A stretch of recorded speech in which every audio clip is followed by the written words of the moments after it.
Yan, sa wakas, wala nang tao dito. Sa wakas, masusuot ko na rin yung paborito kong brief. Kobe! La la la la la la la. Ang ganda ng araw mga lodi. Sarap paglaro ngayon. Tapos pupunta kami sa kagubatan. Manghuhuli kami ng mga isda. Tsaka ng mga manok. Tara, puntahan natin si Motong. Yan, asa na kaya sila? Tika Motong, sino naman tong mga nasa bagong picture mo, boy? Ako boy, iyan na, yung mga bagong idol ko. Hindi na yung mga K-pop demon hunters. Dito na ako sa mga Sadya Boys. Sadya boys, astig din tong mga to. Ang popogi nila, boy ah. Syempre boy, ayun mas pogi yung nasa harapan boy. Teka, sinamnam to siya si Motong. Tsaka, sino naman to lima na to? Parang ngayon ko lang nakita yan ah. Tsaka parang ang pupogi ng mga yan. Pero syempre mga lodi, pogi pa din tayo dyan. Tara, lapitan na nga natin sila. Uy, Motong, Namnam! Ano ginagawa niyo dyan? Tsaka sino yung nasa picture na yan? Uy, Kobe, nandiyan ka pala. Ito na nga pala yung mga bagong idol ko. Hindi na yung mga K-pop demon hunters boy. Ito nga pala yung Sadya Boys. Sadya Boys? Nga. Sino naman yung mga yan? Namnam, kilala mo ba yung mga yan? Hindi eh, pero parang sila na rin yung bago kong idol, boy. Tingnan mo yung pormahan.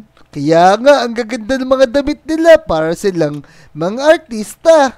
Tama.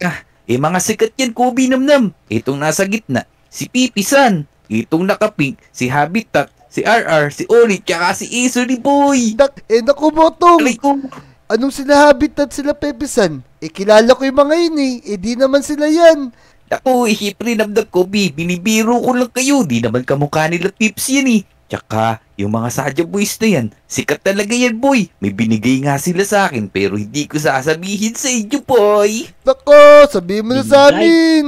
O nga, baka binigyan ka lang ng pera lang, hingi ka no. Kaya nga, Motong, sabihin mo na kasi sa amin. No. Hindi ko sasabihin sa inyo boy. Secret nga lang yun eh. Dyan na nga kayo. Aalis na ako. Yan, maiwan ko na nga kayo. Ayaw naman sabihin ni Motong eh. Motong! Matang! Uy, may tao ba dyan? Ako nga pala to si Gino. Ng Sadya Boys. Ako naman, si Romance. Ako nga pala to, si Pipi. Yan, kami nga pala yung Sadya Boys. Tapos yung iba namin kasama, si Mystery, tsaka si Abby. Uy, tika, yung Sadya Boys to ah. Uy, idol na idol ko kayo, buti. Napunta kayo dito. Motong, ako nga pala si Gino. Ako yung leader ng Sadya Boys. Natuwa kami dun sa poster mo dyan sa bahay mo. Nagpapasalamat kami sa suporta. Tapos, bibigyan ka namin ng 3 ticket. Bigyan mo yung mga kaibigan mo. Kaya nga, Motong, panoorin mo kami. Magsama ka rin na mga kaibigan mo. Ayun, tama yun. Ayun, ang babait naman ng mga Sadya Boys na to. Namimigay pa sila ng ticket para sa concert nila. Sige, bibigyan ko yung mga kaibigan ko. Sakto, sigurado, magugustuhan din kayo ng mga yun. Mga Lodi, si Motong ayaw pa sabihin kung ano yung binigay sa kanya ng Sadya Boys. Kung alam niyo yung binigay sa kanya ng mga Sadya Boys, comment nyo naman para malaman ko na din. Tara, umuwi na tayo. Aalamin na lang natin kung ano yung binigay kay Motong. Tara, let's go. Samahan niyo ako kung ano gagawin ko ha. Kobe! Tadya ka ba, Kobe? Boy! Uy, si Namnam to ah. Namnam, eto ko. Ano namang ginagawa mo dyan? Ba't tumatawag ka sa bahay ko? Uy, boy! Meron kong sasabihin sa'yo magandang balita. Alam mo ba yung Sadya Boys, dadating daw dito sa Lodi Island, tapos dito daw sila sa university natin matutulog, boy! Ayos! May naisip na akong gawin. O sige Namnam, abangan natin mamaya yung mga Sadya Boys. Sige, boy. Teka, ano naman yung gagawin mo? Secret din yun. Mamaya ko lang sasabihin sa'yo. Tara, uwi na muna ako. Sige, boy. Ako din. Uwi rin ako. Magpapakain ako ng lamok. Yan mga Lodi, naalala ko, meron nga pala ako mga CCTV rito. Yan, maglalagay tayo sa mga kwarto ng mga Sadya Boys para malaman kung ano binigay nila kay Motong. Tara, maunan tayo dun para sigurado wala pa yung mga Sadya Boys na yun. Tara, let's go. Wow! Talagang paparating na nga sila. Ito na nga yung mga Sadya Boys. Ang gagaling talaga nila pumorma. Mukhang idol ko na rin sila. Kay ba mga Lodi, kilala nyo ba yung mga to? Ako kasi di ko kilala I-comment nyo naman yung mga pangalan nila. Yan, para makilala ko na rin sila. Tapos, sasabihin ko na rin kay Namnam, tsaka kay Motong. Tara, maglagay din tayo ng CCTV sa mga kwarto nila. Yan, para malaman natin kung ano yung mga secret ng mga Sadya Boys na to. Bakit ang pupugi nila? Yan, teka, di tayo maglalagay. Yan, tapos magkoconnect natin sa monitor. Yan. Tapos eto naman. Eto pala si Baby. Eto naman yung kwarto ni Romance. Yan. Maglalagay din tayo rito ng CCTV. Tapos i-connect natin sa monitor natin.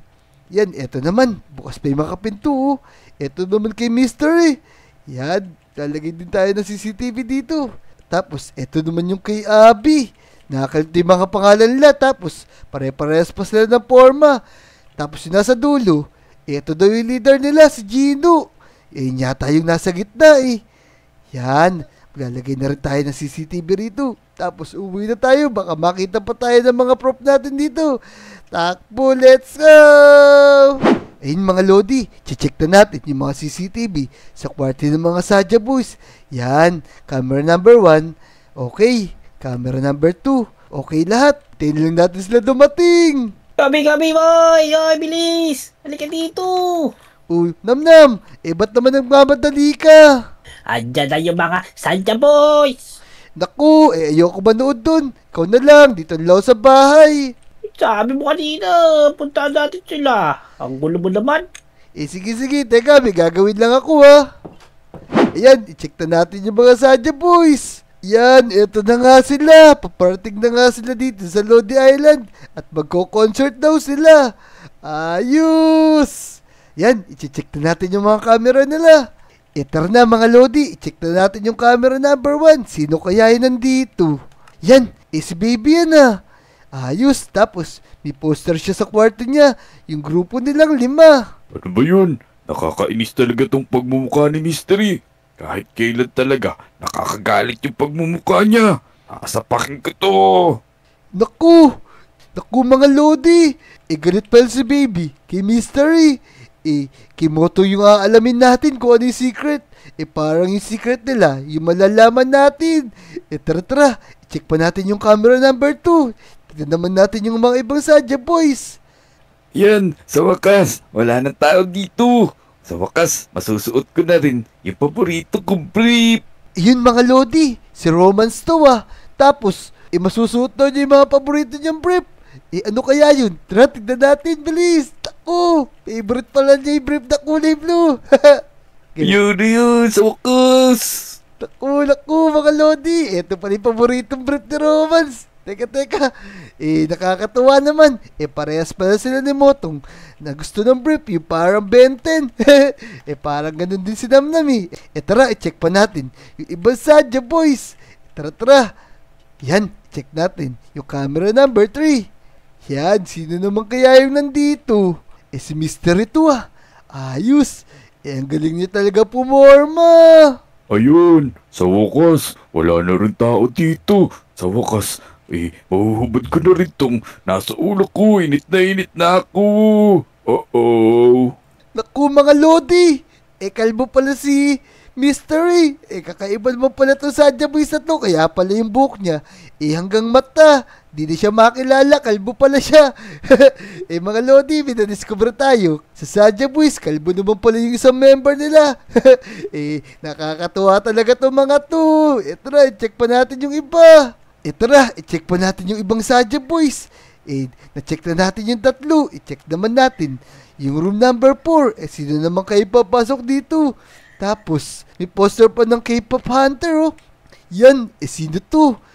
Si Abby to Yan, naku. Buti na lang, hindi ako nasundan ng mga iba kong kasamahan. Baka makita pa nila itong bagong bili kong poster ng mga K-pop Demon Hunters. At baka malaman pa nila na idol ko talaga tong mga to. Yoy! Naku. Idol din pala ni Abby yung mga K-pop Demon Hunters. Kaparehas pala namin ni Moto tsaka ni Namnam. Sino kaya ang crush niya? Baka parehas pa kami. Naku, dapat hindi malaman ng mga iba kong kasamahan kasi alam nyo naman, kakalaban namin to. Idol na idol ko yung puso nito, ganda. Naku mga Lodi, binidiscover tayo. Idol din pala ni Abby, yung mga K-pop Demon Hunters. Ayos! Sana makasama namin siya pagka pupunta kami sa mga K-pop Demon Hunters. Siyempre, i-check pa natin yung leader nila, si Gino. Ano naman kaya ang makikita natin sa kanya? Tara, i-check na natin yung kwarto niya. Let's go! Yeah. Ay, nako. Nako. Nakauwi rin sa kwarto, nakapagpahinga. Ay, nako, Diyos ko. Gwapo talaga ditong boyfriend ko. Di lang niya alam na gustong-gusto ko siya. Naku, si Gino, anong gustong gusto niya si Abby? Di ba magkaibigan sila? Ay, nako. Gustong-gusto ko talaga ikaw kasi best friend kita kasi sobrang bait mo sa akin. Ayun, mag-best friend naman pala sila. Mga Lodi, kinabahan ako doon. Idol ko pa naman si Gino. Akala ko kung ano na yung sinasabi niya. Marami tayong nalaman sa mga Sadya Boys. Bukong ayaw ko na silang makita. Yayaan lang natin si Motong tsaka si Namnam dun. Tara. Uy, Namnam, Kobe! Uy, Namnam, teka, nasan si Kobe? May sasabihin ako sa inyo, boy! Uy, si Motong yun Tsaka si Namnam. Tara, tignan natin. Mukhang manunood sila ng concert. Uy, Motong Namnam. Anong ginagawa niyo dyan? Ano sasabihin niyo sa akin? Ba't niyo ako tinatawag? Boy, andyan na sa Japan, sa school. Namnam, Kobe, nandyan na yung Sadya Boys. Nandun sila sa school, magsisimula na yung concert nila. Naku po, paano tayo manonood? Wala naman tayong ticket, boy. Kaya nga, pantay manunood dun. Wala naman tayong ticket. Tsaka, parang ayoko na manood sa mga Sadya Boys, Ayun sila, Oh, naku. Kobe, Namnam, iyon nga yung secret na sasabihin ko sa inyo. Kasi binigyan ako ng Sadya Boys ng 3 concert ticket para makanood tayo sa kanila, boy. Wow! Ayos! O sige, sayang naman yan. Sila pa naman nagbigay niyan. Manood na tayo. Tara, let's go! Let's go! Tara. Ayun mga Lodi, manunood kami ng concert ng Sadya Boys. Ayun pala yung secret ni Botong. Ayun, kung nag-enjoy ka sa video na to, mag-subscribe ka na, i-like mo na rin yung video, at mag-comment ka na rin. Pabasahin namin yan. Tara, let's go! Panoorin niyo yung mga video ng mga Lodi, Let's go! Let's go!